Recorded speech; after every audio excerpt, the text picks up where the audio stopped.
आचार्य श्री विद्यासागर महाराज जी ने एक प्रक्रम मिशन लिया उनने, जिसका नाम है शांति धारा। ये गिर गौशाला दुग्ध योजना।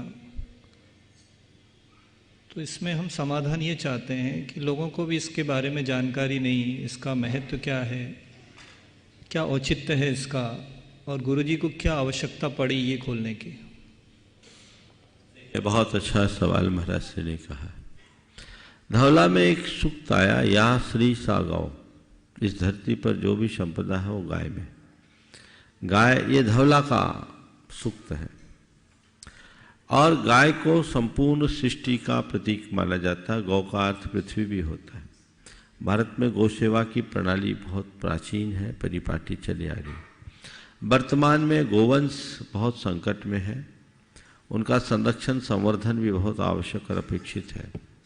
इसके साथ साथ जो लोग गोपालन कर रहे हैं वे भी गोपालन में अनेक प्रकार की क्रूरताएं अपनाने लगे। उनकी क्रूरता के कारण आज पंचगव्य कई जगह ऐसा हो गया है कि वो भोग के योग्य नहीं है। गुरुदेव का ध्यान इस तरफ गया और उनको संरक्षण देकर हमारे अहिंसा धर्म की प्रणाली सुरक्षित रहे, ये भाव उन्होंने कभी व्यक्त किया। और उनके उसी भाव को साकार करने के लिए एक उपक्रम उपस्थित हुआ जिसका नाम है शांति धारा। आज आप लोग दूध लेते हैं, घी लेते हैं और अन्य प्रकार के उत्पाद लेते हैं। बाजारों में जो घी दूध आता है वो जिस तरीके से उत्पादित किया जाता है उसमें अप्रत्यक्ष हिंसा है। प्रायः जानवरों के बच्चों को असमय में मार दिया जाता है, उनको इंजेक्शन लगाकर उनका दूध निचोड़ा जाता है, जो बहुत कष्टकर होता है।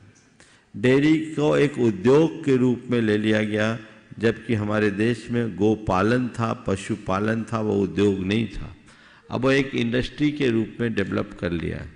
तो वहाँ लोगों की दृष्टि वैसी होने लगी, इसलिए जो वीगन के पक्षधर है वे दूध और दूध संबंधी कोई उत्पाद लेने का निषेध करते हैं। गुरुदेव का जब ध्यान इस तरफ केंद्रित किया गया तो ये कहा गया कि हमारे देश में गोपालन में गाय को एक प्राणी नहीं परिवार का अंग मान करके स्वीकारा गया, और यही वजह है चूल्हे की पहली रोटी गाय के लिए सुरक्षित रखी गई। ये हमारे देश की परिपाटी थी। उसे सुरक्षित और संरक्षित किसी विधि से रखा जाए और लोगों को सुलभ तत्व कैसे उपलब्ध हो, ये भाव रखा। और उस समय जब घर में गाय होती थी तो एक थन बछड़े के लिए कम से कम, ऐसे तो 2 थन भी छोड़ते थे। तो आजकल लोगों के जीने का, रहन सहन का तरीका बदल गया, गोपालन अब बहुत कठिन हो गया। तो वो सोच कि शुद्ध दूध, शुद्ध घी लोगों को उपलब्ध हो ताकि वो स्वास्थ्यप्रद भी हो, और ऐसा संरक्षण होना चाहिए। इसी उद्देश्य से गिर गौशाला जो शांति धारा के रूप में बीनावाड़ा जी में स्थापित हुई, आज संचालित है।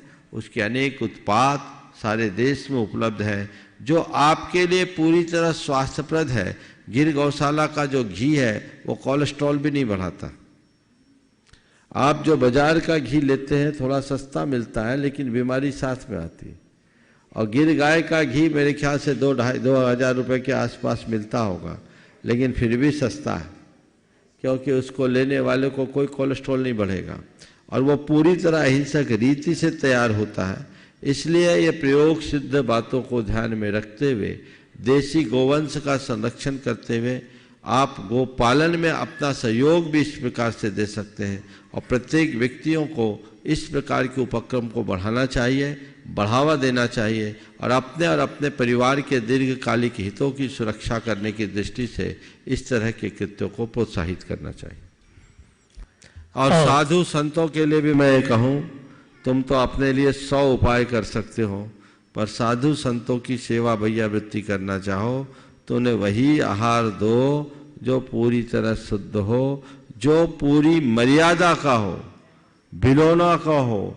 तो आप उनको घी दो, और पूरी तरह शुद्ध दूध उपलब्ध हो तो दो, नहीं तो बिना दूध और बिना घी करके आप उन्हें रूखी रोटी खिला सकते हैं। वो साधु के लिए ज़्यादा अच्छा है।